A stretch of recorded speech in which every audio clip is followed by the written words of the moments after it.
Wow, that's a big crowd. It's a lot of people. I think it's like a record.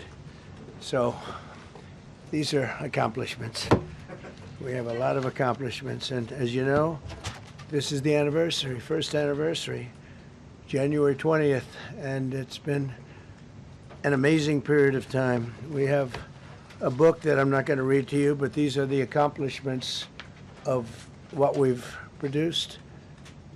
All page after page after page, individual things. I could stand here and read it for a week and we wouldn't be finished, but we've done more than any other administration has done by far in terms of military, in terms of ending wars, in terms of completing wars. Nobody's really seen very much like it. I think it's appropriate that because Minnesota is so much in the fray, and I say to my people all the time, and they're so busy doing other things, they don't say it like they should. They're apprehending murderers and drug dealers and a lot of bad people, and these are just some of the more recent ones that we have, and I can show you some of the people, vicious, many of them murderers. These are all out of Minnesota, just Minnesota. I say, why don't you talk about that more? Because people don't know. Do you want to live with these people? International murder. These are people that are living, they're apprehended and either put in jails in their country from where they came, and the countries respect us, and so they actually put them there. In the old days, they didn't respect our country. Biden wouldn't do this because he let them all in. You know, if you didn't have open border policies of Biden, none of this, all of the things that all of the time that we spend talking about Minnesota and everything else, most of them are coming from out of the country. And it's been caused by a previous administration. Look at this, one after one. Boy, these are rough characters. These are all criminal, illegal aliens that, in many cases, they're murderers, they're drug lords, drug dealers, they're the mentally insane. There's some of them who are brutal killers, they're mentally insane. They're killers, but they're insane. These are just in Minnesota. California, it's worse. In other states, it's worse.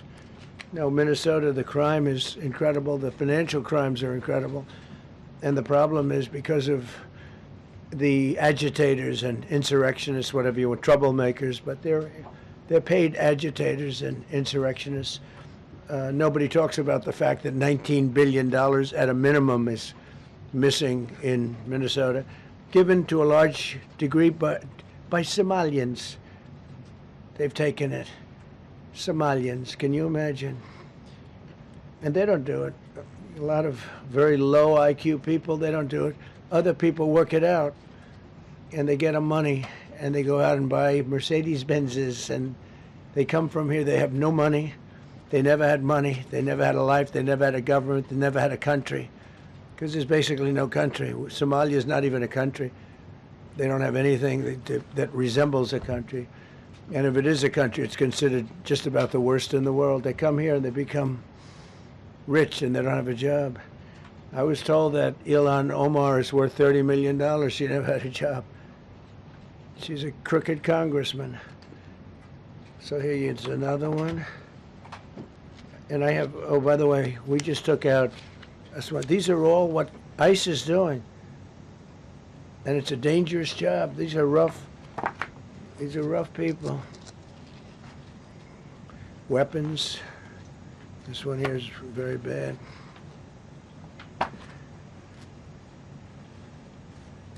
I'm going through this because I think we have plenty of time. I'm going to beautiful place in Switzerland where we'll be, I'm sure I'm very happily awaited for. In Switzerland, they don't know about this. They don't have this problem. They have other problems, but they don't have this problem. Look, killed somebody. Look, and these are rough people. These are not, this was all allowed into our country through open borders, the dumbest policies. You know, men and women's sports is dumb. But to me, having an open border for the world to come in, drug dealers and prisoners. Venezuela, as an example, opened their prisons into the United States. That's why one of the reasons I felt so strongly against Venezuela. Now I'm loving Venezuela. They've been working with us so well. It's been so nice. And an unbelievably nice woman also did a very incredible thing, as you know, a few days ago. We're talking to her, and maybe we can get her involved in some way. I'd love to be able to do that. Maria, maybe we can do that. But we're dealing with the people and the president and all of the people in Venezuela, and we've been doing great. The oil companies are getting ready to make massive investments there. They have more oil than even Saudi Arabia. There you go. These are rough.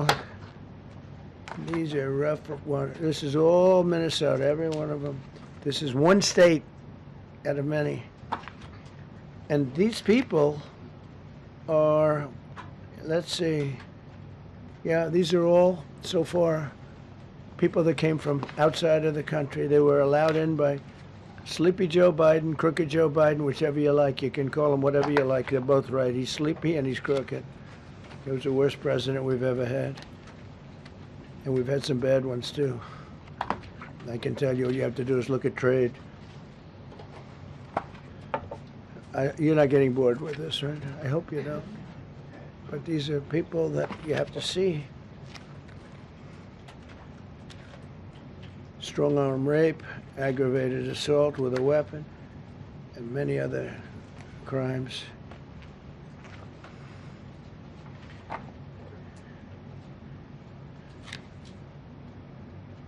Gang member, known as one of the toughest people around.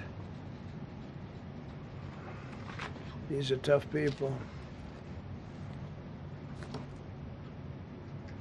So this is what the people are trying to protect, because all ICE wants to do is get them out of our country, bring them to prisons and jails and mental institutions from where they came. That's all they want to do. They're patriots, and they have to be abused by guys like Don Lemon, who's a loser, lightweight. I saw him the way he walked in that church. It was terrible. I have such respect for that pastor. He was so calm. He was so nice. He was just accosted. What they did in that church was horrible yesterday. Look at it here. 24 convictions. 24 times convicted. They're not charges. These are convictions. So he comes from outside the country. Do you think he's going to be good here? He's convicted 24 times. He's going to be good here, right? It doesn't work that way. He's a man murderer. One of many. One of many. All they want to do is get him out. They want to take him out of our country. And we're met with paid agitators and insurrectionists, troublemakers. They're paid. You know, when the woman was shot, and I felt terribly about that. And I understand both sides of it. But when she was shot, there was another woman that was screaming shame, shame, shame, shame, right? You saw it. So loud. She was like a professional opera singer. She was so loud and so professional. She wasn't a woman that was hurt, like, oh, my heart's injured. She was a professional. She's shame, shame. She's screaming shame, shame. I said, that's not a normal person. That's a professional. These are professional agitators and professional people that want to see our country do badly. But that's not happening because we have the hottest country anywhere in the world, despite this stuff. Look at this. All top of the line criminals. They're not going to be good. They're not going to be well behaved here. I could do thousands. We had over 3,000 in the last fairly short while. Just in Minnesota. What's the number, Carol? 10,000. 10,000 criminals arrested in Minnesota alone. 10,000 criminals. And these are serious criminals. Now, how can a place with 10,000 criminals, how can you have a state? And yet they're fighting us. Yeah, I like that guy. He keeps nodding to me. You agree with me, I guess. I like him. I don't know who he is, but I like him. He keeps nodding. He says, "You're right." He's obviously a little on the right side, maybe. Look. These are rough ones.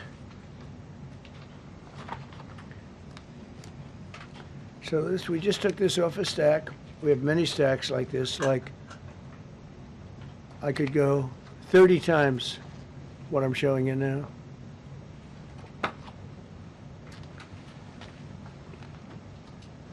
Relations with Hezbollah, that's nice. Why do we allow them in our country? I'm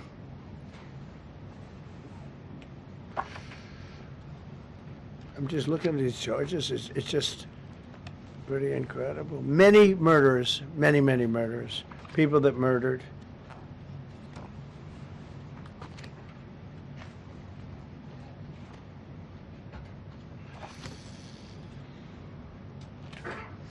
So what ICE does, and Border Patrol is incredible, too. I mean, Paul Perez and that group is incredible.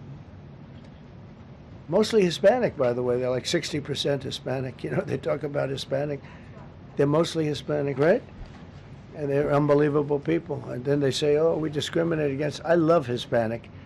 They are unbelievable. Entrepreneurial. They have everything. I did great. I did the highest. Nobody ever got numbers like I got from the standpoint of being a Republican.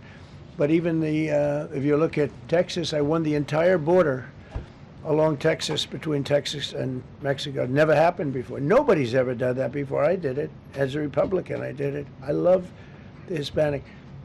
And they accuse us of all sorts of things. 60% of the people we're talking about, they're the best people we have, and they're Hispanic. The Border Patrol is largely Hispanic. ICE is largely Hispanic. They're unbelievable people. I don't know how they can take the abuse. They're taking rough people like this, like all of them. We have 10,000 at least. I could have done 10,000 of them. You're lucky I only did like 100. And this isn't even the worst of the group. They have murderers. They have some people we can't use their picture for legal reasons, but they're up for murder in their own country. And we jeopardize their case. When we send them back and we coordinate with other countries. A tremendous amount of work.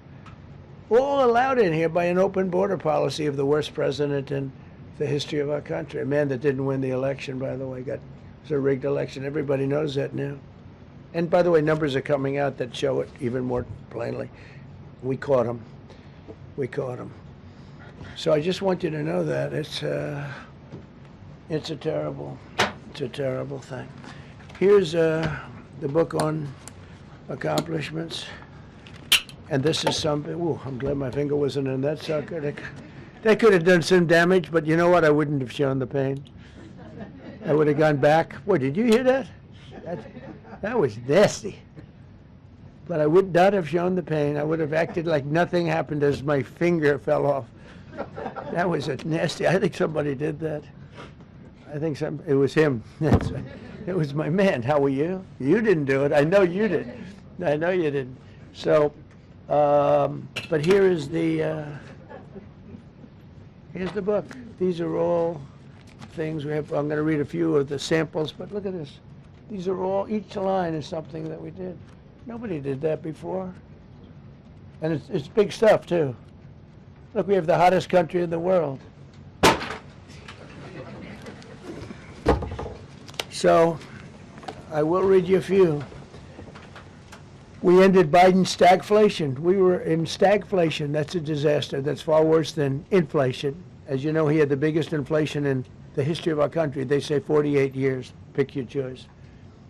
But they had the biggest inflation in the history of our country. We have it right down to a normal number now. We're going to get it even a little bit lower. Created super high.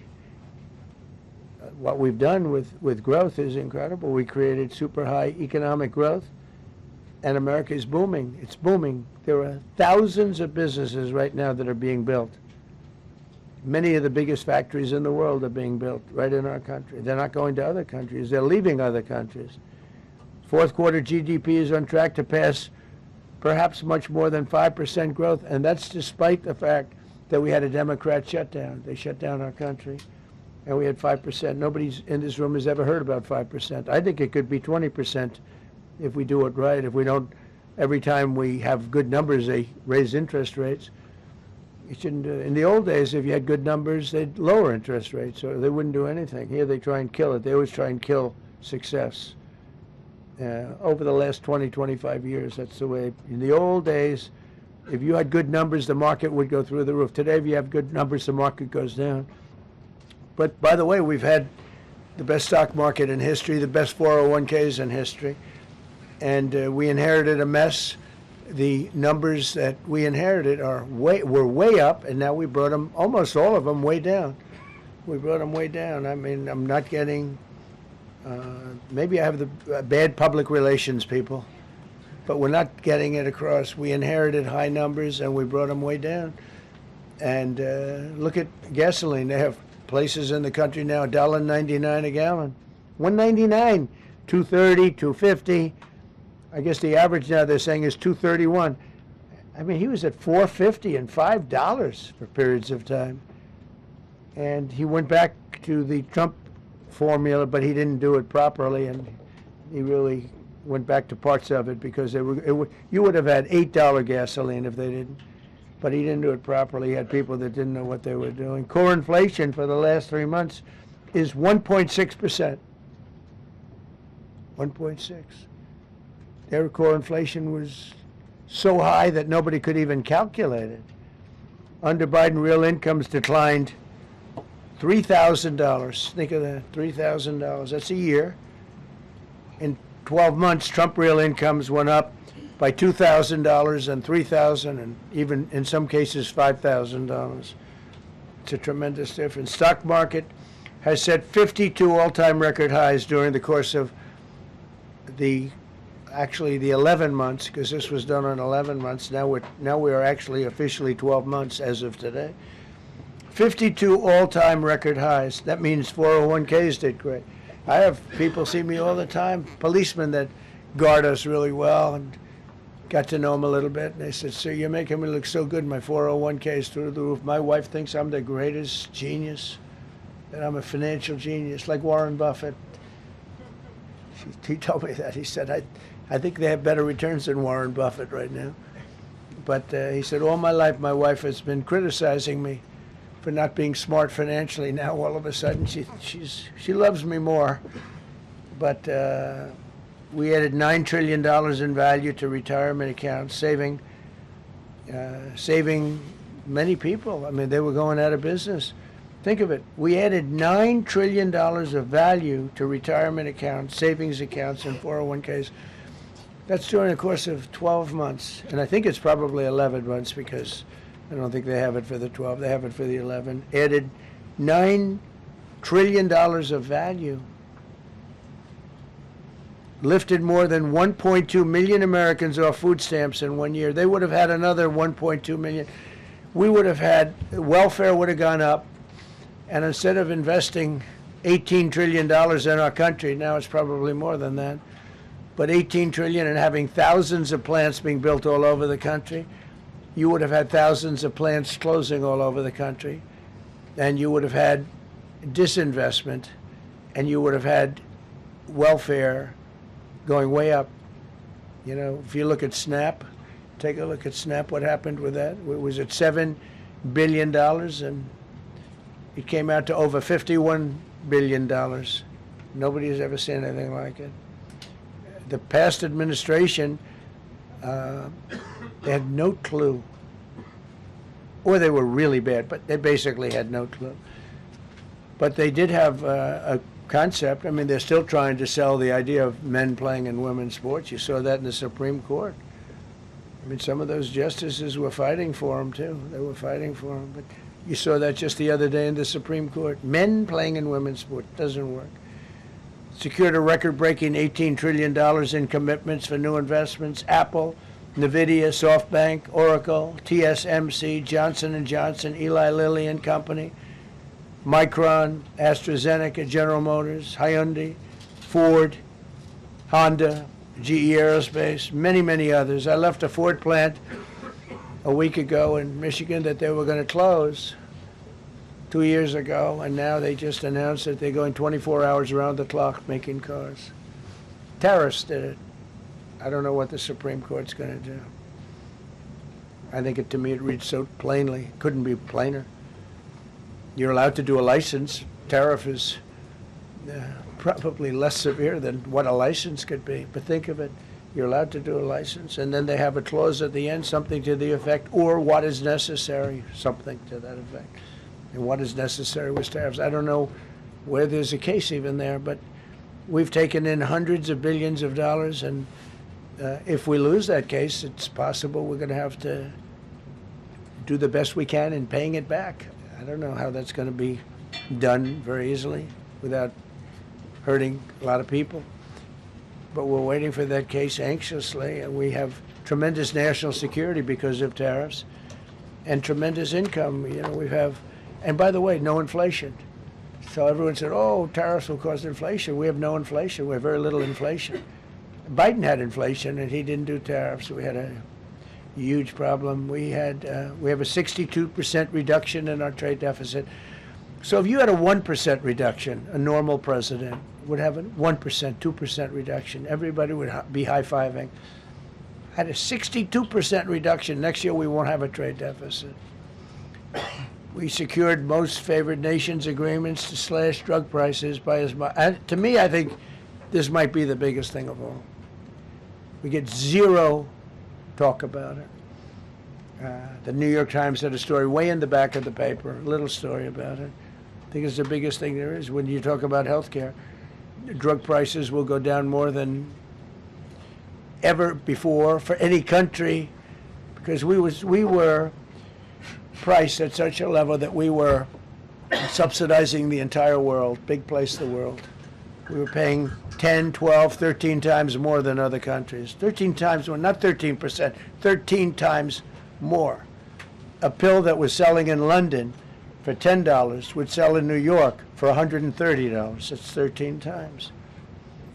More than that even. But we secured most favored nations agreements to slash drug prices by as much as 300, 400, 500, and even 600%, including with Pfizer, AstraZeneca, Eli Lilly, Nova Nordisk, Gilead Sciences, EMD, Serenio, and many others. If you look at some of the prices that are coming down, where a price would come down $1,300 coming down to $87. Think of it. So something that was costing $1,300 is now costing $87. And the fake news doesn't want to write about it. That's why I do this. I don't like to do this, to be honest with you. But I do it because got to get the word out. We signed one big, beautiful bill. I call it the Great Big Beautiful Bill, delivering the largest tax cuts in history. No tax on tips, no tax on Social Security, no tax on overtime. We made interest on car loans tax deductible for U.S.-built automobiles only. So if you buy an automobile built in the United States, we're not doing it for Germany and Canada and different places. We're doing it only if it's built here. We want them to be built here. A lot of the Canadian auto plants are closing and they're moving into the United States. Same thing with Mexico, same thing with Germany, and same thing with Japan and other countries. They're moving into the United States because of tariffs. Because they don't want to pay the tariffs. It's too much. They can't pay the tariffs. So they're coming here. Nothing different than what other smart countries did. But it works better for us. Under my leadership, it's not done properly, but it's done properly. We have, again, more plants being built than at any time in the history of our country. Passed the largest spending cuts in American history, and that was true in my first, we had a tremendous first term also.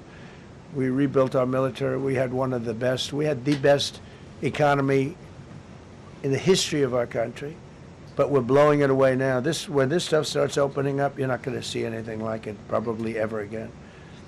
We slashed the federal budget deficit by 27% in a single year. Think of that, 27. You could do it 2%, 1%, 0.5%, 27%.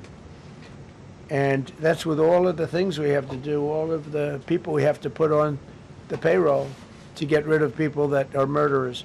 Again, when you see people in Minnesota that are murderers, these people are fighting to keep them there. And I say to Christie and to Tom Homan, the great people, they're working so hard.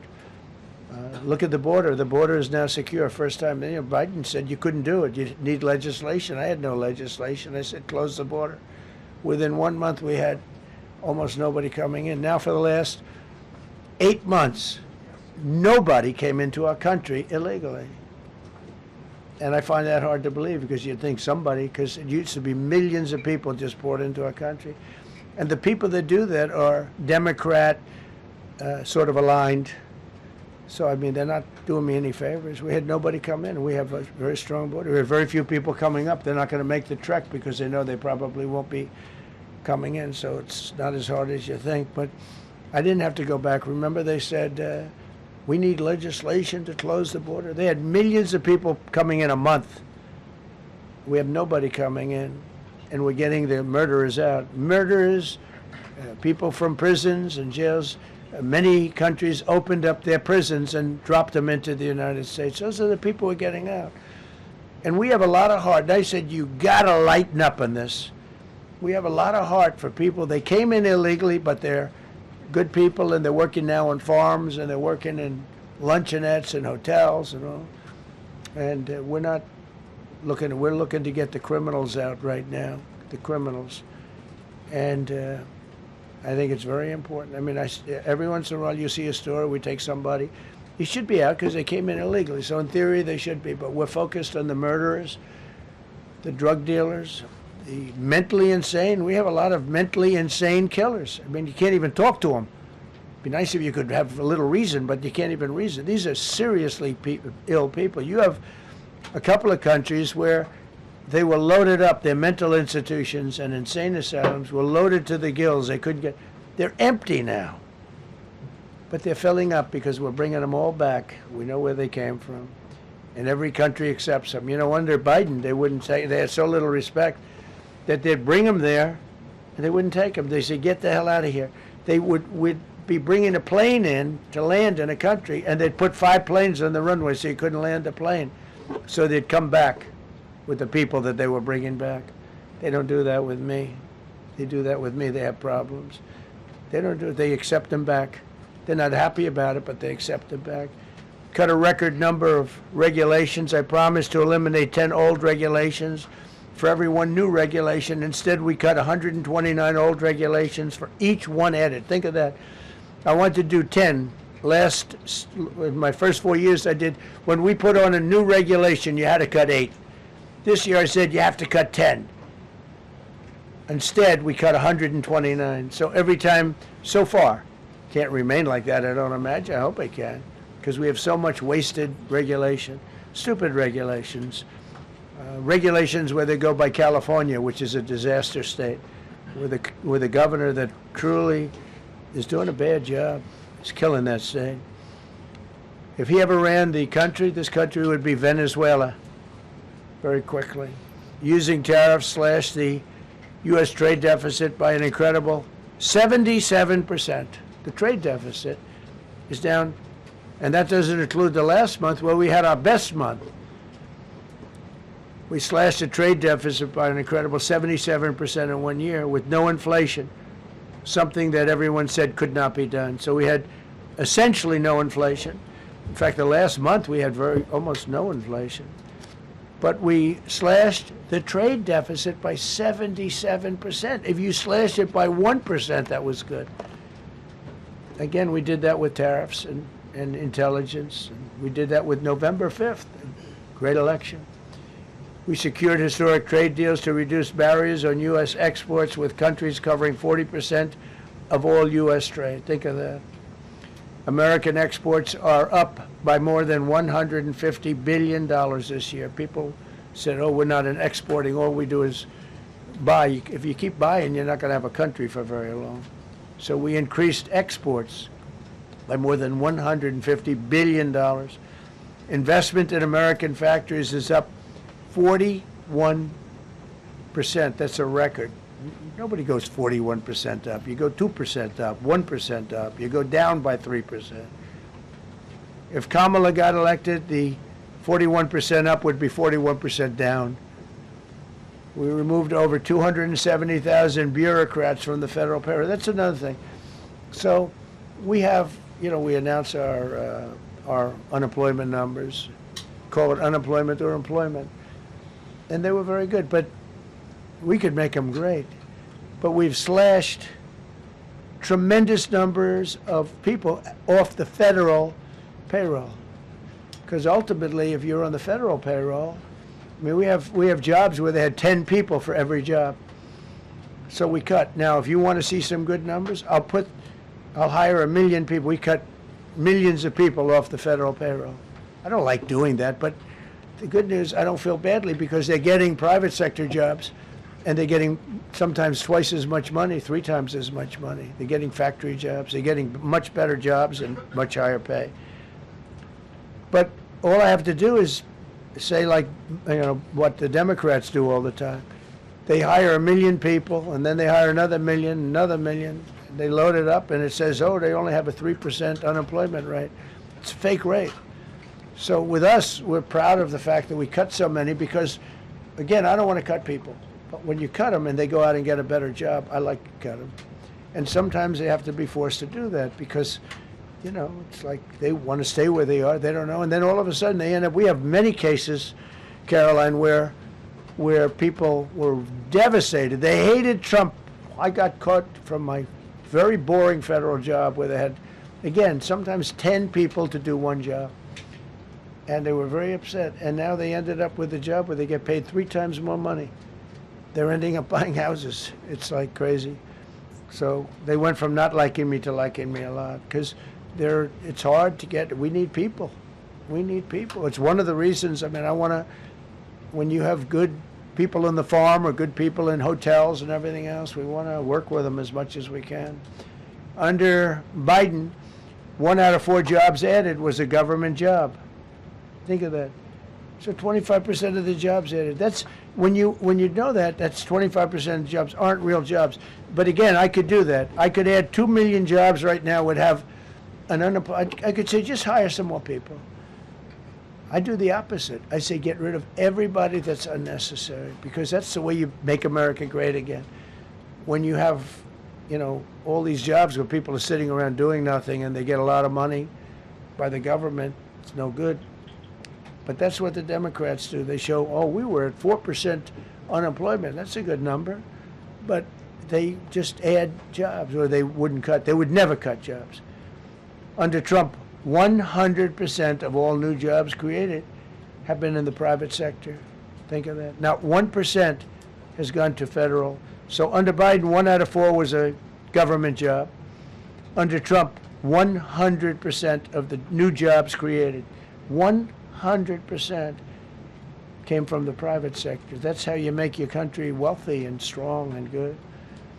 We inherited the worst border in history and turned it into the strongest border in history. Illegal crossings have plummeted to the lowest level ever recorded, down 99.999%. That means down 100%. 99.99. Now, I want to find out who that one person is. For 8 months in a row, 0, and these are government numbers, these are not my numbers. For 8 months in a row, 0 illegal aliens were admitted to our country. 0. Nobody came in, unless they came in legally. We have a big process for having people come in legally, by the way. A lot of people are coming in legally. They have to prove they love our country. They have to prove that they're not going to need welfare. A lot of things they have to prove. For the first time in 50 years, we are now seeing reverse migration, where because we're getting all of these illegal people out. People that came in illegally, in many cases they're criminals, in many, many cases. Remember when they used to say that the people that come into our country as immigrants are very nice people, they're wonderful people, they don't commit crime. No, they make our criminals look like babies. They make our Hell's Angels look like the sweetest people on earth. The Hells Angels are now considered a nice, high-quality person. I like the Hells Angels. They voted for me. They protected me, actually, believe it or not. But they make our criminals look like babies. These are some of the most vicious people anywhere in the world. They came from the Congo. The prisons, I know the Congo because I ended the war with the Congo and Rwanda. Tough group, very tough group. They came from prisons in the Congo. Some of the toughest, meanest people you'll ever meet. Thank you very much. They allowed them to come into America. These are tough people. Before my election, 100% of net job creation was going to foreign migrants.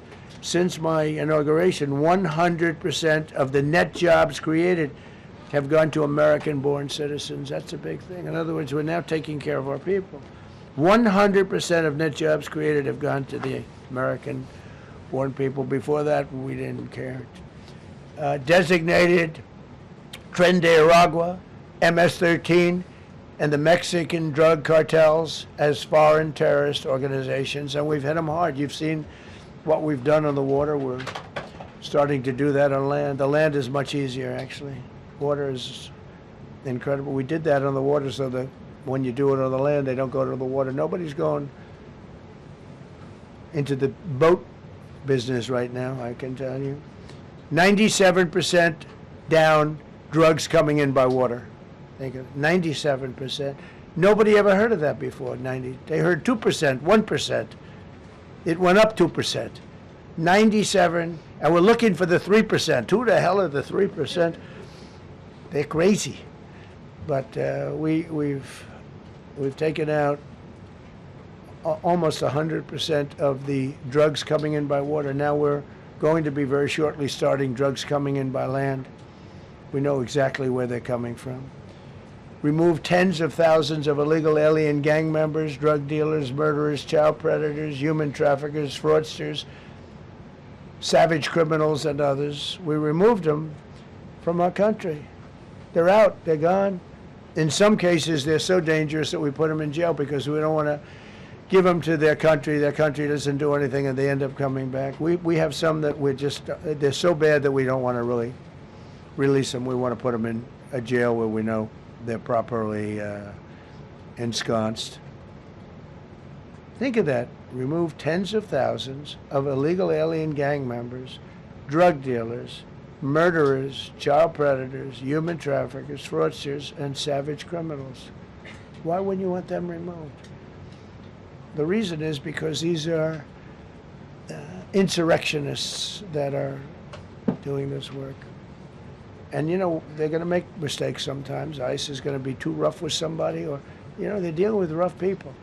They're going to make a mistake sometimes. It can happen. We feel terribly. I felt horribly when I was told that the young woman who was had the tragedy. It's a tragedy. It's a horrible thing. Everybody would say, ICE would say the same thing. But when I learned her parents, and her father in particular I hope he still is, but I don't know, was a tremendous Trump fan. He was all for Trump, loved Trump. And, you know, it's terrible. I was told that by a lot of people. They said, oh, he loves you. He was I hope he still feels that way. I don't know. It's a hard situation. But her father was a tremendous, and parents were tremendous Trump fans. It's so sad. It just happens. It's terrible. Halted all refugee admissions to the United States, including from Somalia, which is a terrible, terrible place, another dangerous place. And we also stopped the pirates because they get the same treatment as the drug boats. So in Somalia, the Somalians, you know what they're good at? That's about the only thing they're good at is they're good at pirating ships at sea, big ships. So you have a huge oil tanker with millions of gallons, millions of barrels of oil. And if it gets hit by a big weapon, the whole thing blows up. And they don't want to fight, because if they do, they're told by their insurance companies, do not hand over the ship. And they're not allowed to have any guns on the ship. They're literally, you have these massive ships being taken over by a Somalian small boat with a big weapon. Because if they hit the side of the ship can blow up. I mean, you talk about a blow up.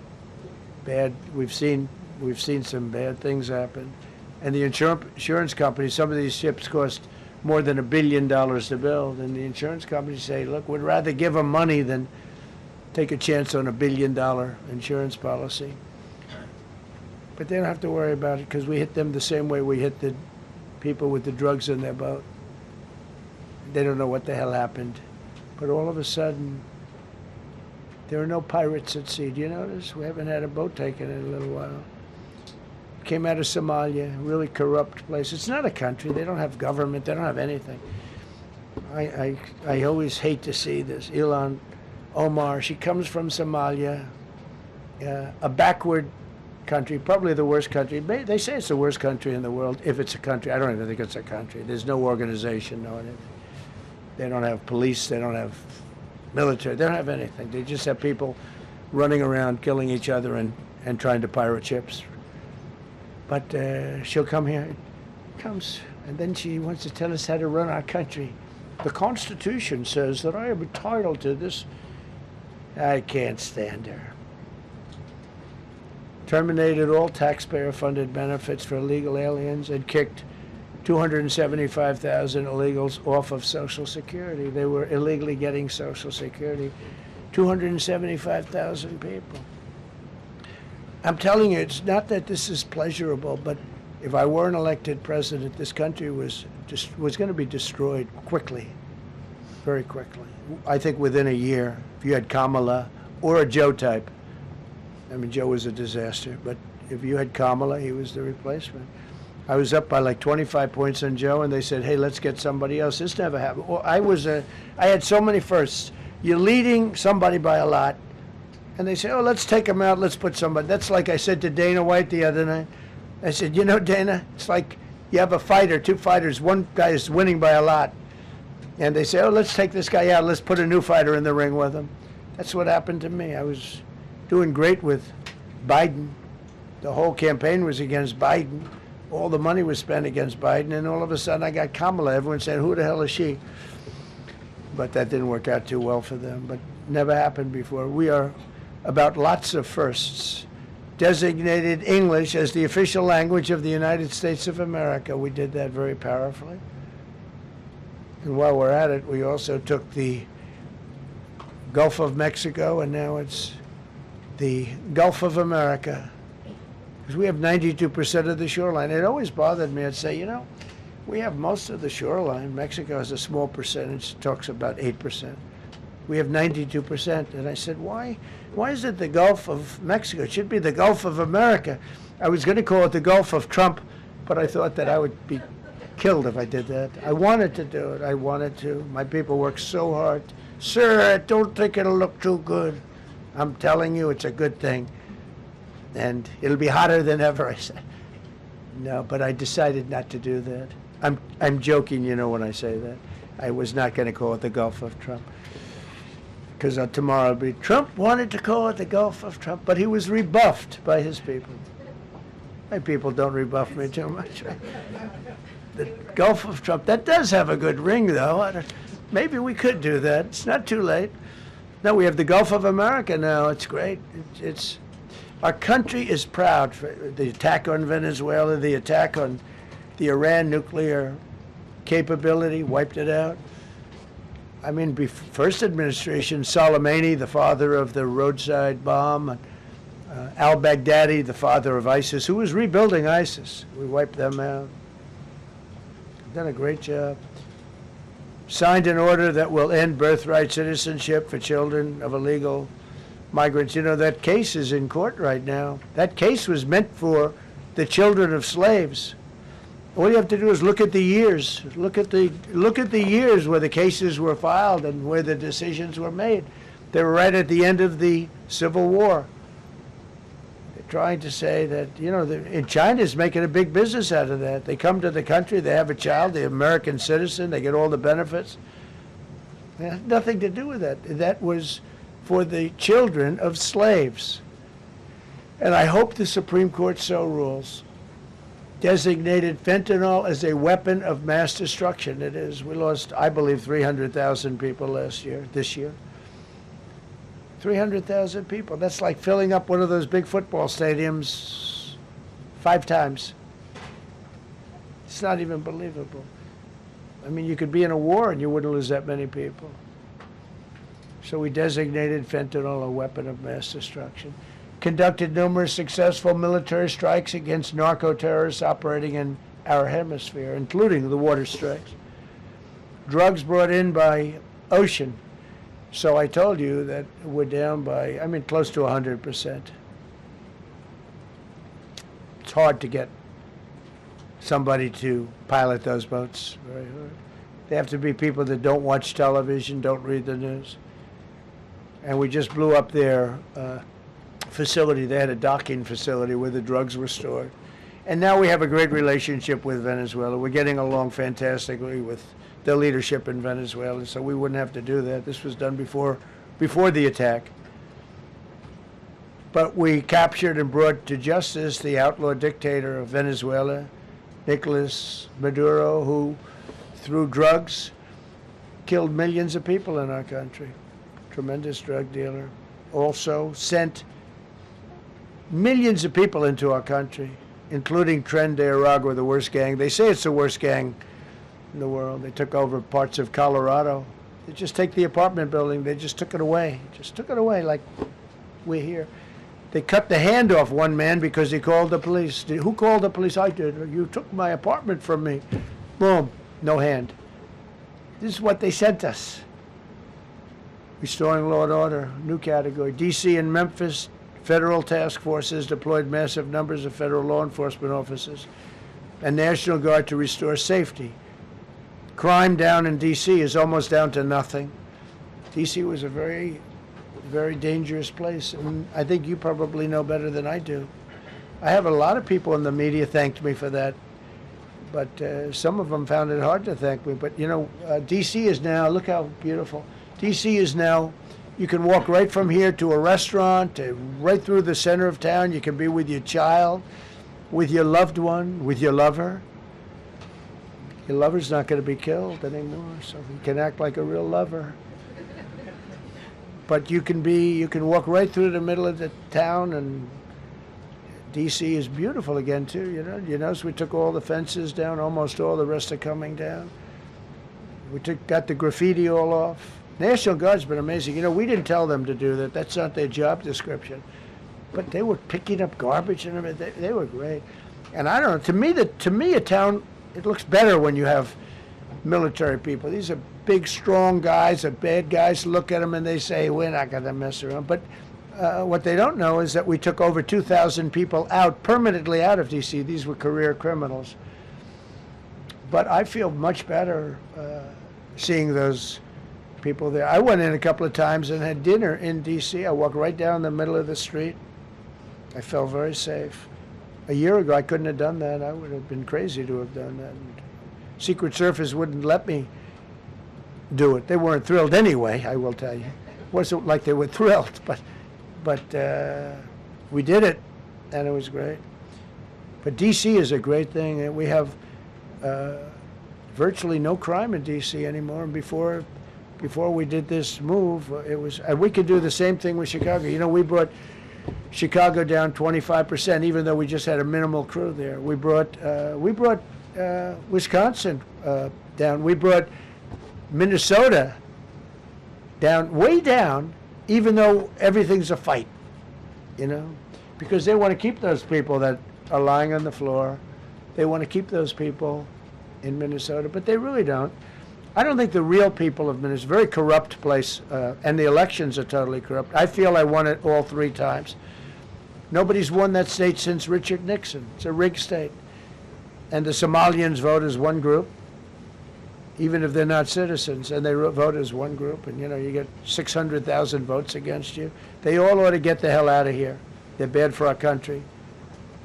Nationwide achieved the largest reduction in violent crime on record. So this just came out. Nationwide, over the last 11 months, achieved the largest reduction in violent crime on record, including the largest one-year drop in murders ever recorded. Almost 2,000 lives were saved. That's despite the fact that we took in criminals under the leadership of the Democrats and Joe Biden. More motor vehicle theft is down by 100,000 vehicles nationwide. That's another. Nationwide, the motor vehicle theft was out of control, and now it's very much in control. It was down by more than 100,000 vehicles to a record low. Began the process of eliminating cashless bail policies across the nation. You got to get rid of your sanctuary cities, and I hope our people know that we're not going to pay sanctuary cities. We're not going to pay them anymore. They are sanctuary for criminals. They hold criminals. We're not going to pay. They can sue us, and maybe they'll win. But we're not giving money to sanctuary cities anymore as of the beginning of the month. We began the process of eliminating the cashless bail. Well, cashless bail is where it all started. It's a disaster. And then other places. I don't know if it started in New York. I remember it starting in New York. So somebody comes in, murders somebody, and they let him out. No bail, no nothing. Basically, cashless bail means you just get the hell out. And they go outside. We have one case where a guy murders somebody, gets released, and goes out and murders somebody. 2 people in one day. No, we got to get rid of cashless bail. They got to pay, got to have bail. There's a reason for bail. Long tested. Signed an executive order to bring back mental institutions and insane asylums. We're going to have to bring them back. Hate to build those suckers, but you got to get the people off the streets. You know, we used to have, when I was growing up, we had in my area in Queens, I grew up in Queens, we had a place called Creedmoor. Creedmoor, did anybody know that? Creedmoor. It was a big, I said, Mom, why are those bars on the building? I used to play Little League baseball there, a place called Cunningham Park. It was quite the baseball player, you wouldn't believe. But I said to my mother, Mom, she would be there, always there for me. She said, son, you could be a professional baseball player. I said, thanks, Mom. I said, why are those bars on the windows? Big building, big, powerful building. It loomed over the park, actually. She said, well, people that are very sick are in that building. I said, boy, I used to always look at that building and I'd see this big building, big tall building. It loomed over the park. It was sort of, now that I think it was a pretty unfriendly sight. But I'll never forget, I don't know if it's still there, because they got rid of most of them, you know, the Democrats in New York, they took them down, and the people live on the streets now. That's why you have a lot of the people in California and other places, they live in the streets. They took the mental institutions down. They're expensive. But I'd say, why does that building have those bars? Boy, it wasn't normal. You know, you're used to looking at like a window. But this one, you look at it, all this steel, vicious steel, tiny windows, bars all over the place. Nobody was getting out. It's called a mental institution. That was an insane asylum. Designated Antifa as a domestic terrorist organization, and many others. It is. America is respected again on the world stage. That's another topic. Obliterated Iran's nuclear enrichment capability, and Operation Midnight Hammer was one of the most successful anyone's ever seen. CNN fake news. I don't know where they are. CNN. Anybody from CNN here? Fake news. Nobody wants to raise their hand anymore. They used to, oh, here. Now if you're with CNN, you don't raise your hand. But they said, well, maybe it wasn't that successful, which I really was angry because these pilots took their life in their hands. 2 o'clock in the morning with no moon, dead dark, guns shooting at them. They went in with those beautiful B-2s, and every single bomb went down an air shaft and obliterated it. And CNN came out and said, well, maybe it wasn't, by a scam writer who wrote, you know, fake stories, a lot of fake stories on other topics, right? Because when we did it, we said, that's a terrible thing. You know, the pilots came back and they said, we hit everything. They did a great job. Then on top of that, we launched from a submarine about 30 Tomahawks on top of everything else. The place was obliterated. CNN said, well, maybe it wasn't that bad. Turned out it was worse than it was. You know who could tell you that? the Iranians would tell you that. Because if they do anything, they're going to have to start a brand new place. But they did an amazing job. It was like what we did with Venezuela. I mean, nobody's ever seen a military operation like that. Ended 8 unendable wars in 10 months. These were unendable wars. Cambodia and Thailand fighting for years. Kosovo and Serbia. The Congo and Rwanda. Pakistan and India, they were really going at it. 8 planes shot down. They were going to go nuclear, in my opinion. The Prime Minister of Pakistan was here, and he said President Trump saved 10 million people and maybe much more than that. They're both nuclear countries. Israel and Iran. Egypt and Ethiopia were going to fight over a dam, and I got them to stop. I still got to work it out, because they put a dam up in Ethiopia that stops the flow from a little river called the Nile. I always think of the Nile being in Egypt, you know, beautiful Nile with the pyramids, but they put a dam up. You know who paid for the dam? The United States of America. It's the biggest dam, I think, in the world. They put a dam up. I said, how did you let that happen? Why would we have done that? We financed it, this country would. I don't know. Maybe it was a Republican president, but I don't think it was. I think it was a Democrat. But what a terrible thing. So Egypt basically is, you know, they don't have enough water in the Nile.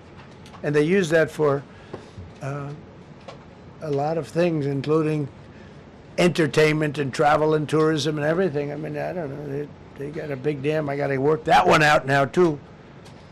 Armenia and Azerbaijan, President Putin told me, I cannot believe you settled that war. I've been trying to settle that war for 10 years. Armenia and Azerbaijan. They were fighting it for many, many years. And I ended up getting the heads of the both countries in my office. The beautiful Oval Office, much more beautiful now than it ever was. And one sat on one side, one sat on the other. He said, you know, I've been the head of Azerbaijan for 22 years, and for 22 years I've been killing his people. And the other gentleman, and both very good guys, said, I've been here for 7 years, and for 7 years I've been killing his people. And they started over there, and within an hour they were next to each other, and by the time we ended, they were hugging each other, and it's been a great peace, you know? Should have gotten the Nobel Prize for each war, but I don't say that. I saved millions and millions of people. And don't let anyone tell you that Norway doesn't control the shots, okay? It's in Norway. Norway controls the shots. They'll say, we have nothing to do with it. It's a joke. They've lost such prestige. That's why I have such respect for Maria doing what she did. She said, I don't deserve the Nobel Prize. He does. When she got it, they said, wow, that's amazing. I thought President Trump would get it. President Trump deserves it. He ended up 8 wars. How nice, right? It's a good woman. Got all 20 living hostages returned to their families, and the remains, they all came out. We got the 20 living hostages. We got the 28 hostages. They have 1 left that we think we know where it is. Amazing. Looked like we weren't going to get anywhere near that. Now they've gotten almost. And more importantly, we got many more, hundreds. We got them all. If we didn't do it, you wouldn't have had, most of those people would have been dead. I don't know if that's covered properly, but you know, the 20 is great. They were the last ones. I always said the last 20 are going to be hard, but we got them. We got the last 20, and we got close to 28 of the bodies of the dead. And to those parents, that was just as important as getting their son back alive. They were almost even more intent on they knew their son was dead. They wanted to get the body. I got him back. We just created the Board of Peace, which I think is going to be amazing. I wish the United Nations could do more. I wish we didn't need a Board of Peace, but the United Nations, and you know, with all the wars I settled, the United Nations never helped me on one war. I mean, I guess I'm not blaming them. I didn't call them to help, but I got, you know, the presidents and prime ministers together. We knocked heads. We got along, and they liked me. I liked them. Every single one of them nominated me for a Nobel Prize. Every one of the wars, among many other people.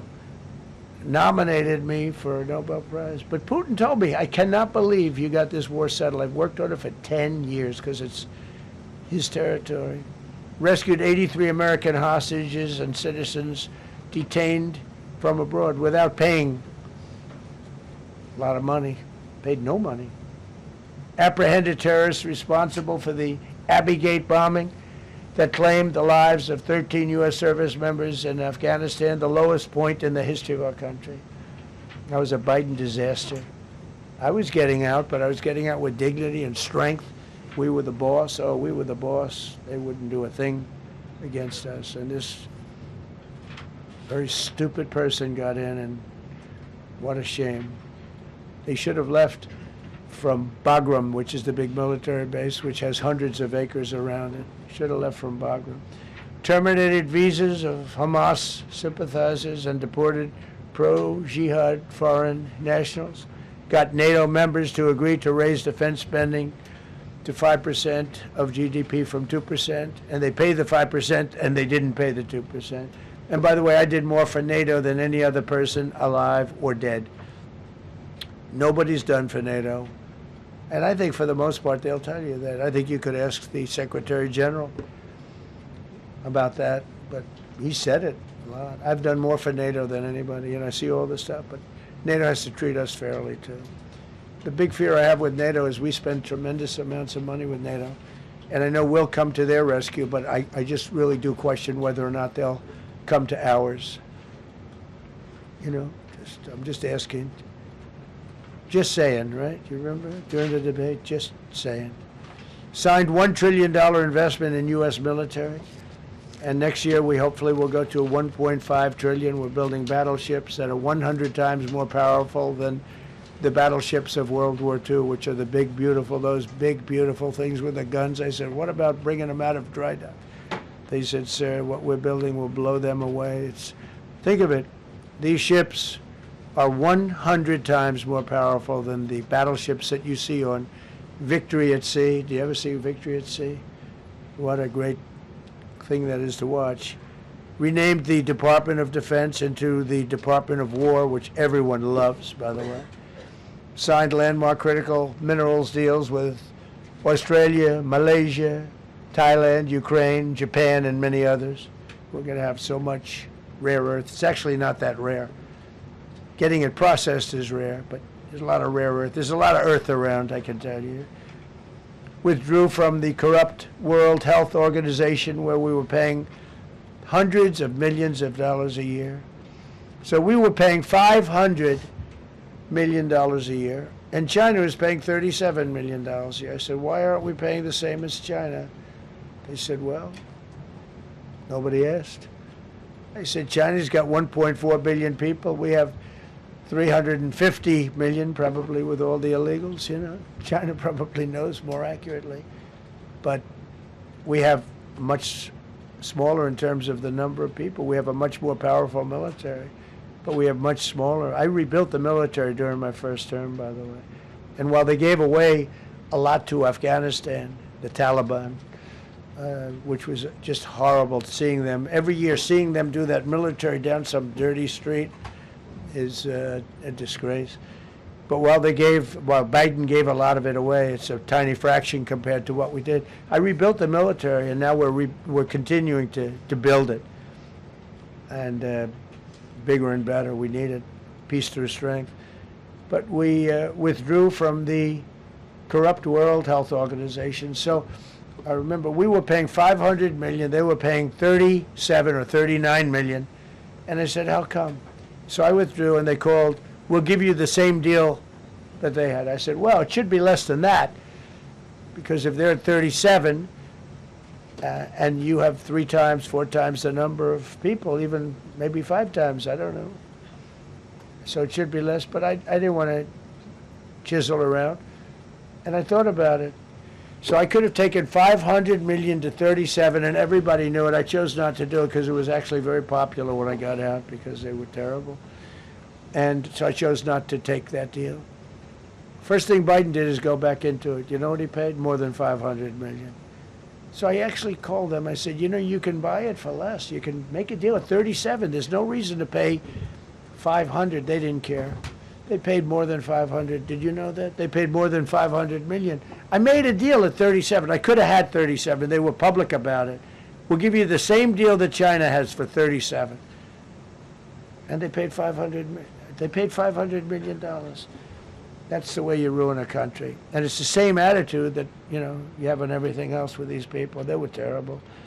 The anti-American UN Human Rights Council we ended, the UN Relief and Works Agency we ended, and the fake Paris Climate Accord, which was a ripoff of America, where we had to pay $1 trillion and they were paying nothing. China didn't kick in until 2035. We kicked in immediately. We were supposed to pay $1 trillion. Russia went to a standard of 1991, which was a dirtier standard. But we had to pay top dollar. So I terminated that. Another Rick. We ended the woke lunacy and restored common sense, abolished all discriminatory diversity, equity, and inclusion DEI policies throughout the federal government and the private sector. They're gone, everybody. They're gone. Terrible. Terminated the Green New Scam and ended the insane electric vehicle mandate. I love electric vehicles. That caused me a little problem with a man named Elon. But he understands, and he's a good guy. We get along, but I said, Elon, we can't have all electric cars. We just can't do it. I like the electric cars. I like his car. But in particular, I like his car. But we can't do that because some people don't want an electric car by 2030. And to build the power stations all over the country would have cost $4 trillion. $4 trillion. That's more than any country has. If you got China, the United States, and everyone, you couldn't do it. And it would have taken years. And yet they were supposed to be switching over electric vehicle mandate. Some people don't like electric cars. Some people want hybrids. Some people want regular gasoline-powered cars. We have more gasoline than anybody. And now with Venezuela, we have 62% of the market when you include Venezuela. So I ended the Green New Scam, and I ended the insane electric vehicle mandate. Now you can buy a gasoline-powered car, a hybrid, and you can buy a electric vehicle. I mean, if you want electric, you can buy it. Make a good deal on them right now because they made a lot of them. Permanently stopped Joe Biden's ridiculous CAFE standards. That's having to do with the environment. So ridiculous. Canceled the EPA's absurd, totally absurd, tailpipe emission standard, which made you spend hundreds of thousands. It made for hundreds of thousands of cars. The cost numbers were incredible that the consumer has to pay. Imposed 25% tariff on all foreign automobiles and 100% tariff on Chinese cars which don't come into the country because of tariffs. Only because of tariffs. We didn't have tariffs, you wouldn't have any car. We have now more car factories being built in the United States than ever before because of tariffs. If they take those tariffs away, China will eat our lunch. They'll take all of our car business. Now, there's another way of doing it, but it's more cumbersome, et cetera, et cetera. I don't want to scare you, but it's much more cumbersome, not as good for national security as this. We have a perfect system right now. We're making a fortune. We've never been stronger, and I hope the Supreme Court does the right thing for our country, because if they don't, it's such a problem. It's just so, it would be so sad. We're doing so well because of tariffs. And the people that are heading up the lawsuit, like there's a guy named Leonard Leo, who's bad guy, and people that are very China-oriented and foreign car-oriented and foreign business-oriented, but in particular China, they're suing to get rid of tariffs because they don't want tariffs, like Coke. Coke has businesses outside of the United States. If you have them outside, you don't want tariffs. But because of tariffs, they treat us well. Without tariffs, they would treat us very badly. As you saw for many years, they respect us more now than they ever have respected us, by a lot. And revoked the California emissions waiver to stop San Francisco communists from regulating the automobile industry and destroying automobiles and the industry in the nation. I was with Bill Ford of Ford Motors. I was with all the people at General Motors the other day, and they are making more money and building more cars than they are doing so good. All because of tariffs and what I've done. And they're building their plants all in the United States. Reopened Anwar for drilling. That's a big deal. Launched a massive Alaskan pipeline project to export natural gas to Asia. We made a deal with South Korea and with Japan that gives us money, the likes of which nobody's ever seen before. Signed executive orders to end Biden's war on coal and I say clean, beautiful coal. I never say the word coal. It has to be preceded by the words clean, beautiful coal. And put miners back to work. The miners love Trump. I think I got 100% of their vote. We banned transgenders from the military. We don't want transgender in the military. Ordered reinstatement of patriots expelled from our military with full back pay. So we had some people that were terminated, and they're coming back into our military. Fired the woke boards of visitors at our military service academies. The boards of visitors were run by radical left, maybe communists, maybe not, but they were still heavily radical left, and they were bad for us.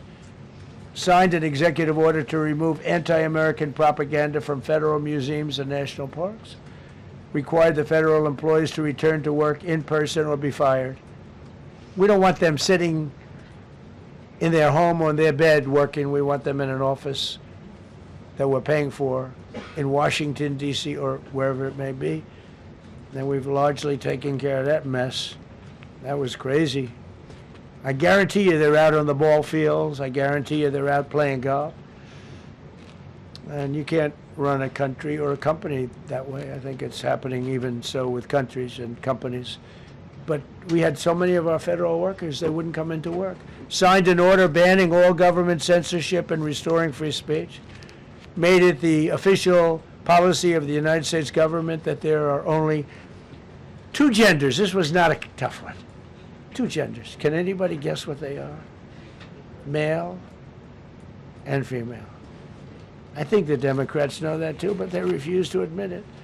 Ban the use of puberty blockers, hormone injections, and other chemical and surgical mutilation of children. Can you imagine saying this 15 years ago?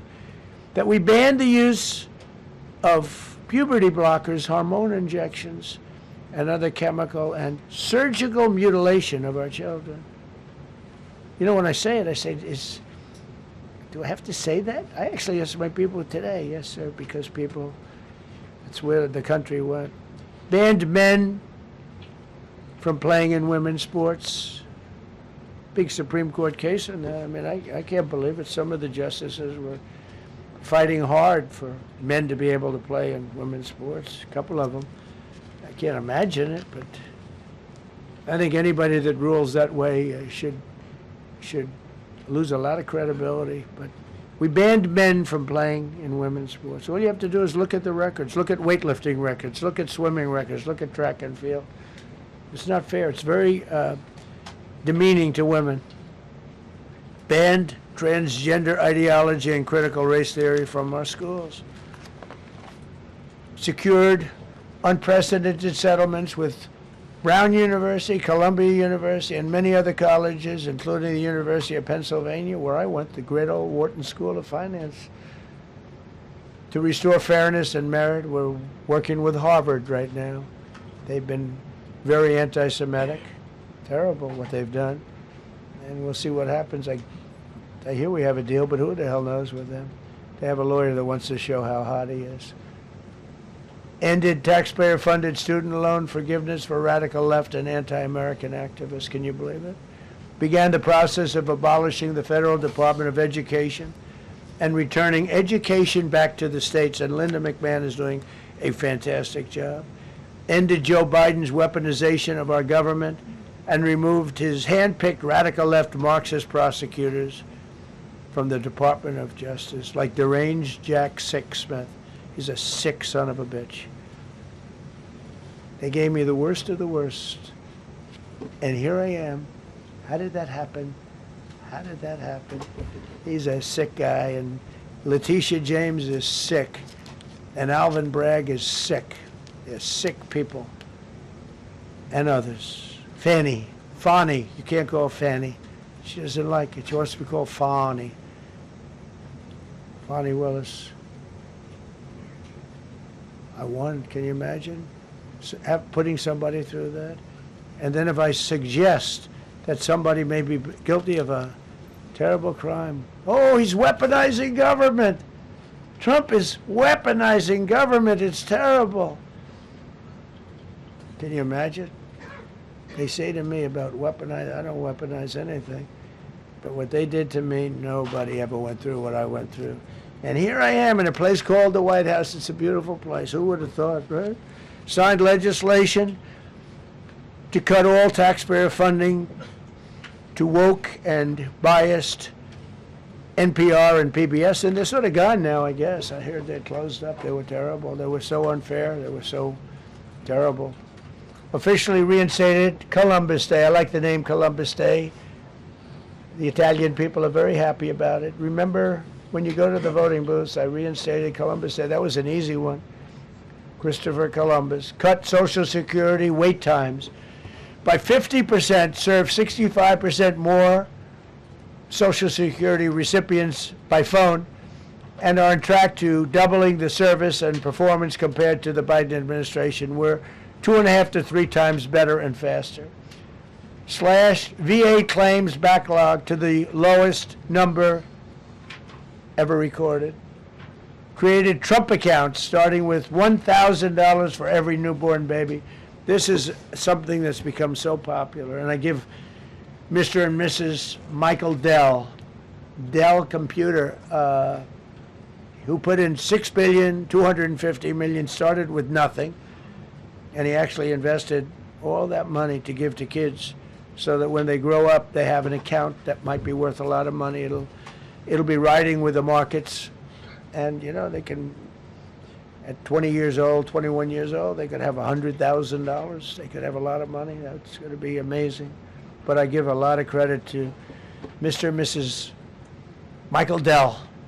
Signed AI executive order to ensure the United States dominates the future of artificial intelligence. So we're leading China. We're leading the whole world. We're producing more electricity than we ever have because I'm allowing every one of those plants to build their own electric facility. We're giving them very, very fast approvals, unlike Los Angeles with the fire. So the federal government, I want to give a lot of credit to Lee Zeldin. The hardest approval for the 20,000 houses or more that burned down in Los Angeles because they didn't have the water. They didn't allow the water to come down from the Pacific Northwest. They routed the water into the Pacific Ocean. So we had no water there. No, he had. I would say open up the water. Open it up to the governor, to the mayor. They didn't want to do it. They wanted to protect a tiny little fish that's, I said, how can you have a fish when you don't have any water? It was just an excuse, I guess. But it's amazing. We took 20,000 houses, and Lee Zeldin, the toughest permit is from the federal government.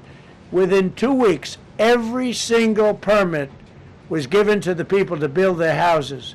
Then you have the incompetent mayor of Los Angeles. He's neutral, who decided to go to Africa during the fire. So you have this incompetent mayor, and I had it out with her the night when I got, right after the fire, I went there. She said, we're working on it so that we can have everybody starting to build within 2 or 3 years. Remember that? I said, you mean 2 or 3 days? No, I mean 2 or 3 years. And the place went crazy. Well, they still haven't gotten their permits. But every federal permit, every single one has been given a year ago. And Lee Zeldin has done a great job. And he's done a great job in the approval of all these big plants and factories and all of the electricity that they're creating for themselves. I said to Zuckerberg, I said to all of them, I said to Jeff Bezos, I said to everybody. Mark Zuckerberg couldn't believe it. He said, where are we going to get all the electricity? Because you need double the electricity that the country currently makes just to fire up those big plants. I said, well, nobody can do that. So what we're going to do is let you make your own electricity. Nobody believed it. And I said, we're going to get you fast permits. So we get them within 2 weeks. and they're coming up with some of the most incredible electric plants you've ever seen. So each one of those massive buildings, AI or otherwise, is building their own electricity, they're building their own plant, and it's incredible. Many of them are under construction already. They're going to have, we're leading AI, and we're leading China by a lot. Established a MAHA presidential commission, banned many artificial food dyes, as you know, issued new vaccine recommendations, and created new real food pyramid. And Bobby and Dr. Oz have been incredible. Provided $12 billion in aid for American farmers. Just gave them $12 billion in aid because they got screwed by other nations. And the number of drug dealers have fallen every single month since I took office. Drug dealers are way down in the United States, and that's a small version of what's sitting right there. That's just a small version. We took a country that was dead, and it's the hottest country in the world right now, and that's after 1 year. So let's go. That's a lot of people. Go ahead, please. Yeah, go ahead. Thank you so much, Mr. President. I have two questions for you. One, do you want your Board of Peace to replace the UN? Well, it might. I mean, the UN just hasn't been very helpful. I'm a big fan of the UN potential, but it has never lived up to its potential. The UN should have settled every one of the wars that I settled. I never went to them. I never even thought to go to them. They should be able to settle those wars. They don't. I believe you got to let the UN continue because the potential is so great. And I wonder when you invited Lula from Brazil to be part of the Board of Peace. I did. What role do you I did. expect him to play, especially A big role. I like him. Venezuela? Yeah, And I like another one, because the Are you from Brazil? Yes. The EU and Mercosur just signed a trade agreement this weekend, which is going to be the biggest trade zone, free zone in the world. Right. At the moment, you are talking a lot about tariffs. What is your reaction to that? So, two questions, Lula. Well, look, I just think this. I think we have trade like we've never had before. We're doing better in trade than we ever have before. We're not being ripped off by every country in the world like we were before. We're doing numbers that nobody's ever thought possible. We're the richest we ever were. It's because of tariffs and the proper use of tariffs, and we're also the most secure. As an example, Iceland, without tariffs, they wouldn't even be talking to us about it. So we'll see what happens. I think it's going to work out quite well. Yeah, right behind. Thank you, Mr. President. How would you characterize your relationship with Emmanuel Macron and Keir Starmer right now? And have you spoken to them since your Truth Social post last No, I night? haven't, but I think I get along very well with them. I mean, they always treat me well. They get a little bit rough when they're, when I'm not around. But when I'm around, they treat me very nicely. And, I like both of them. They're both liberal. They've got to straighten out their countries. You can't, London is having a lot of problems. And if you look at Paris, got a lot of problems. They have two problems, immigration and energy. They got to stop with the windmills, and they got to go back like UK has an unbelievable asset called the North Sea. Norway uses it, makes a fortune. They have a better section of it, and they don't do it. They could straighten out their countries, and it would be good. But I get along very well with them. Yeah, go ahead. You told Norway's prime minister. Are you from Norway? No. You look like you would be from Norway. She looks like she's from Norway. Go ahead. You told Norway's prime minister that you not winning the Nobel Peace Prize made you feel less obligated to think purely of peace. Well, I lost a lot of respect for Norway. And I believe very strongly that Norway controls the Nobel Prize. But you have to understand, I settled 8 wars.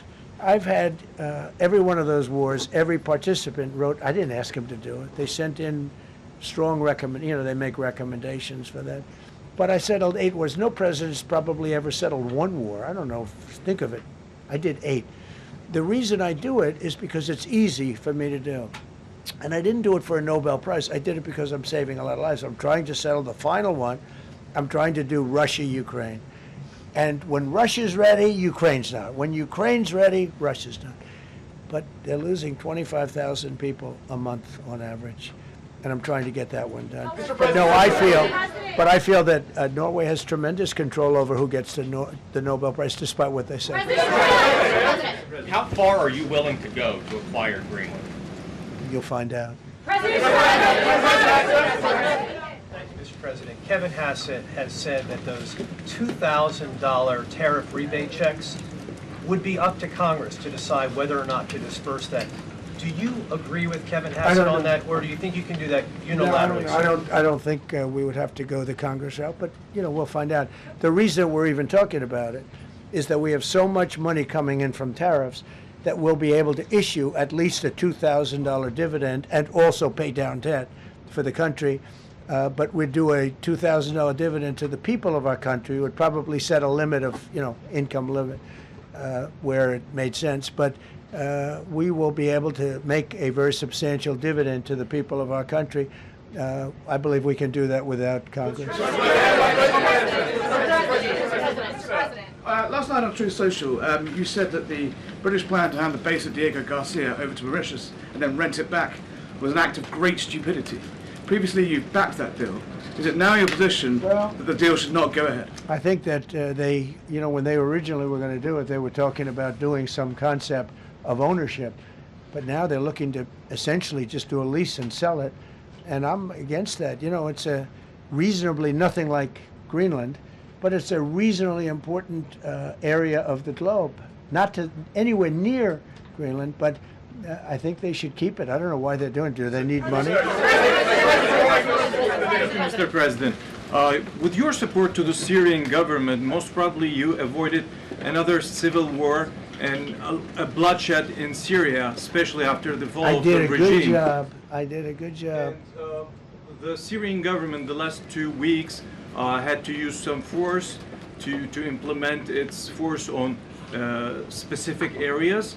And Well, with to keep the prisoners, the terrorist prisoners, which are some of the worst in the world, at bay. So they were able to keep that. He's working very hard. The president of Syria is working very, very hard. Strong guy, tough guy, pretty rough resume. But you're not going to put a choir boy in there and get the job done. I spoke with him yesterday because we were talking about the prisons and what was going on. We have some of the worst terrorists in the world in those prisons, and he's watching them. Syria, sir. Mr. President, Gavin Newsom is going to be at Davos if he's not already there.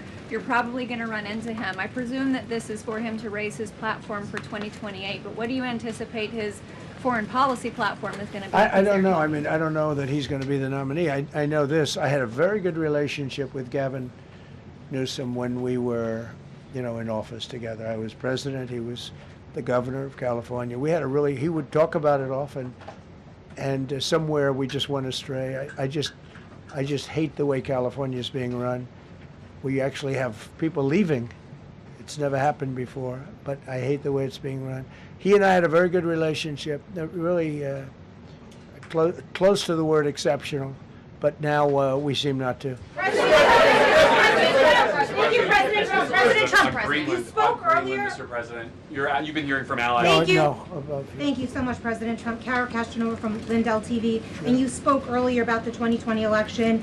Now that Maduro is in U.S. custody and he was criminally charged, has any more information emerged that you could share with us regarding Venezuelan election software and Venezuelan ties to tampering with the 2020 election? And would you consider speaking to Maduro personally in prison in New York to get some answers on Venezuela's involvement with the 2020 election? No, I don't think I would be doing that. I think my lawyers would be very unhappy if I did that. Yeah, they've learned some things. Please. What happens to the tariff threat to Greenland if the Supreme Court comes out and rules against you on the tariffs? And Well, I'll have to use something else. I mean, are look, you willing to use force? take a look at the word license, take a look at other things. I mean, we have other alternatives.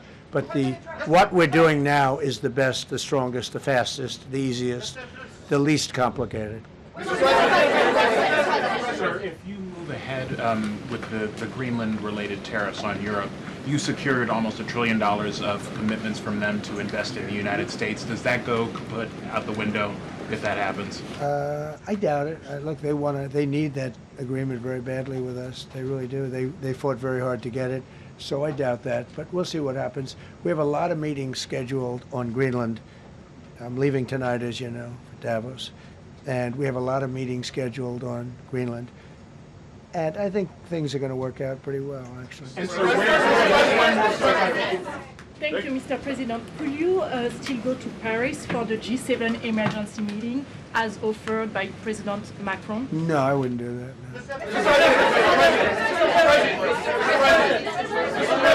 No. Because, you know, Emmanuel's not going to be there very long. And, you know, there's no longevity there. He's a friend of mine. He's a nice guy. I like Macron. But he's not going to be there very much longer, as you know. And I think, you know, I have meetings with the people that are directly involved, not some of the people you're talking about.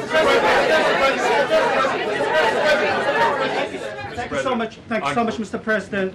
Happy You know, New I've Year. never seen this room like this. Is this a celebration of the first year? Yes. Have you ever seen it? I've never seen this many. I hope we have a very good. I hope we have a very good structural floor. You know, this used to be a swimming pool. You're sitting over a swimming pool. I could see that happening.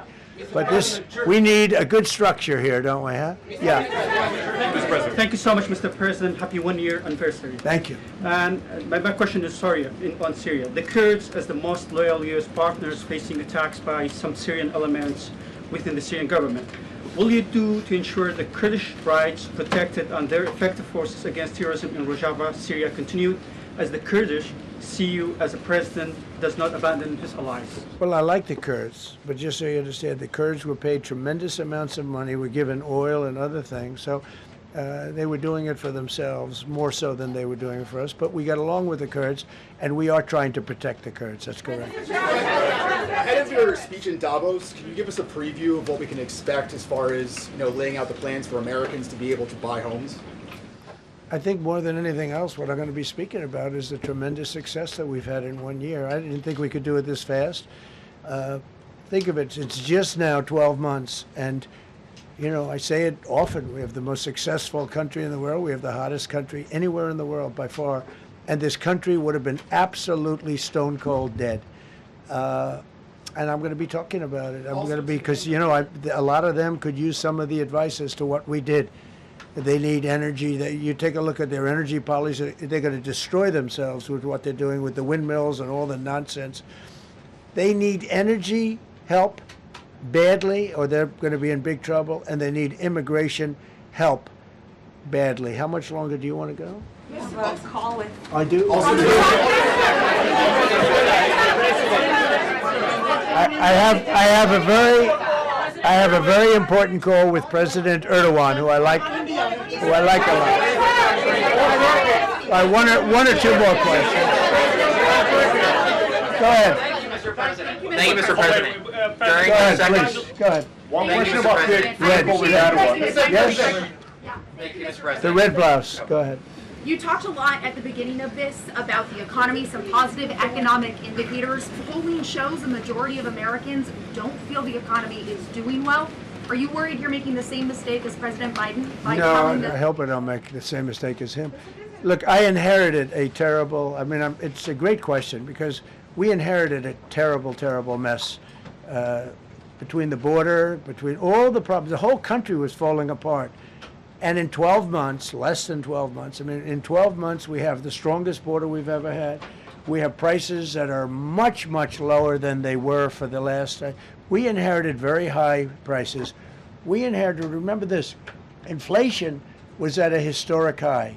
We had never had inflation like that. They say 48 years, but whether it's 48 years or ever, we had the highest inflation, in my opinion, that we've ever had. Prices, because of that, were very high.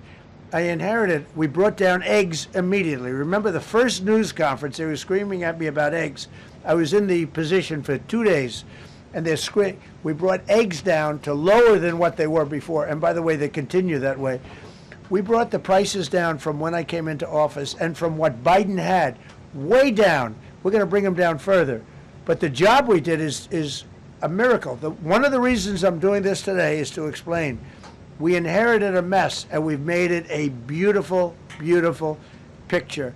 Think of gasoline at $1.99 in many states. $1.99 a gallon.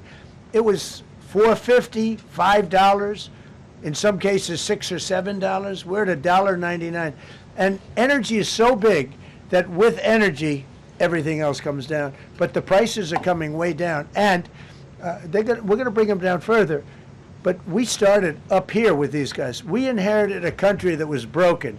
We inherited a country, and I have a very warm spot. We've done very well with Venezuela, and by the way, that even in itself is going to help us bring down the oil prices. I mean, the Venezuelan oil, we've taken 50 million gallons of oil. We've taken 50 million barrels of oil out of Venezuela in the first 4 days. We've got millions of barrels of oil left. We're selling it on the open market. We're bringing down oil prices incredibly.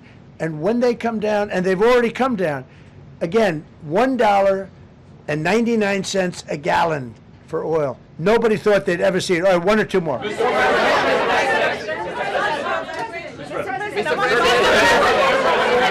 ahead, go, yes. President, Yes. I want to ask you about Iran. Is the military option still on the table?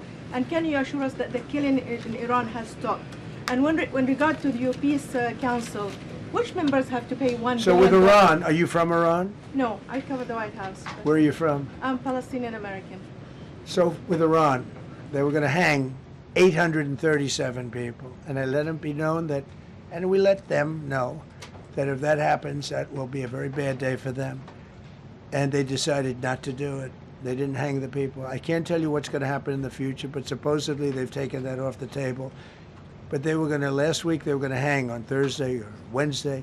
They were going to hang, I think, 837 people, and they didn't hang anybody. So we're just going to have to see what happens with Iran. Is the military option off the table?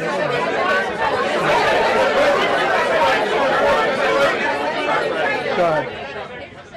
Thank you, Mr. President. President Trump. Thank you, President Go ahead, please. Thank you, Mr. Congratulations on your President. first year. Go ahead, I'll take your question. Okay, thank you, Thank you, Go ahead, Mr. right here. Thank you, Mr. President. You promised during your second inaugural to always put America first. I'm curious, how would you winning the Nobel Peace Prize improve the lives of average, everyday Americans? Why is this prize so important? It wouldn't improve the lives of any, but what improved the lives of people are people that are living. I saved probably tens of millions of lives in the wars. You know, if you add up the numbers, just if you look at any one of those wars, you're talking about millions of people. You multiply it times 8. But when you look at India and Pakistan, that could have been 10, 15, 20 million people. Could have been more than that. So I saved millions of people. So that to me is the big thing. What? You suggested a moment ago that perhaps the reason why a positive story about the economy isn't getting through is because of, bad communications people. But are average Americans wrong to still feel high prices? And how much longer does the White House hope that they... So I think a lot of people are listening to the fake news a little bit, and I'm not blaming anybody. I think I blame ourselves. I think we've done a much better job than we're able to promote. We're not promoting. We're doing a great job, and we're sort of letting the promotion take care of itself. One of the reasons I'm doing this news conference, I think it's important. We have taken a mess and made it really good. It's going to get even better. But if you look at prices from a year or a year and a half ago, you look at the Biden prices, they were way up through the sky. And, they use the word affordability. They just say affordability and they don't talk about it. They created the affordability problem, and we are solving it. We have solved a lot of it. Again, everybody agrees in this room, I think, gasoline prices have come per gallon way down. When that happens, everything else comes down, but they've come down way down. Many of the groceries have come way down. It's all happening, and it's happening strong. But if you go back a year and a half, 2 years, take a look at those prices and look at the prices now.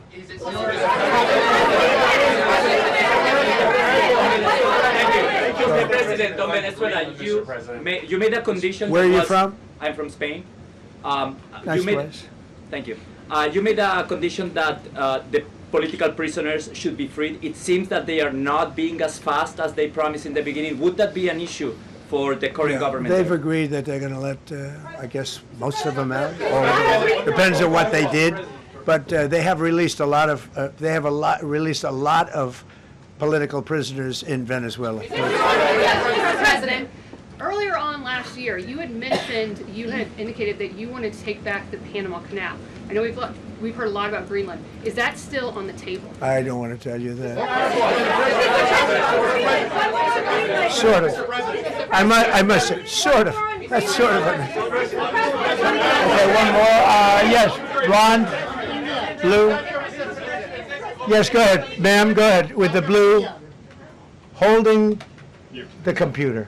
If a consequence of your determination to take control of Greenland is the ultimate breakup of the NATO alliance, is that a price you're willing to pay? You mean the breakup of it's very the interesting. NATO alliance? So I think something's going to happen that's going to be very good for everybody. Nobody's done more for NATO than I have, as I said before, in every way. Getting them to go up to 5% of GDP was something that nobody thought was possible, and pay. At 2% they weren't paying. At 5% they are paying. And they're buying a lot of things from us, and they're giving them, I guess, to Ukraine. That's up to them, but they're giving them to whoever they're giving them to, but they're buying a lot. I think that we will work something out where NATO is going to be very happy and where we're going to be very happy. But we need it for security purposes. We need it for national security and even world security. It's very important. How about it? Thank you very much. First of all, last year you told me that you believe that the reason you won the election is because God put you in this place so that you could save the world. Looking back 1 year, do you feel like God is proud of the effort that you've put in? I do, actually. I think God is very proud of the job I've done. And that includes for religion. You know, we're protecting a lot of people that are being killed. Christians and Jewish people, and lots of people are being protected by me that wouldn't be protected by another type of president. No, I think a lot of people are very proud of the job we've done. We've had an amazing year. This has been one of the greatest years. Even some people that wouldn't necessarily love me instinctively, they're saying this was an incredible year. We've had an incredible year economically.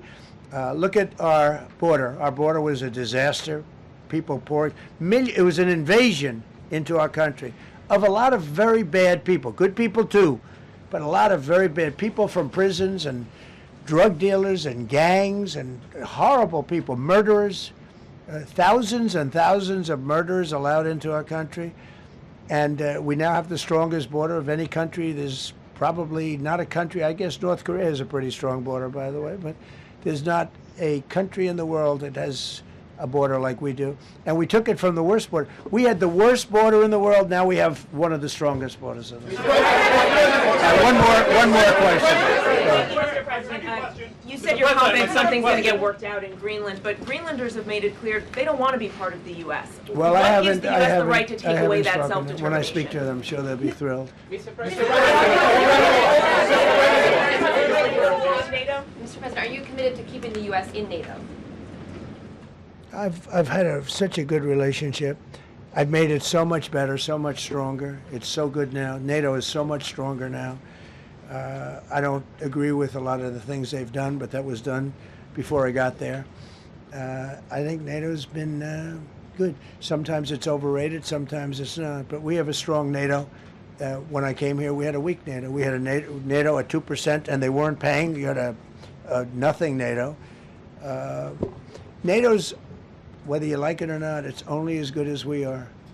If NATO doesn't have us, NATO is not very strong. Thank you.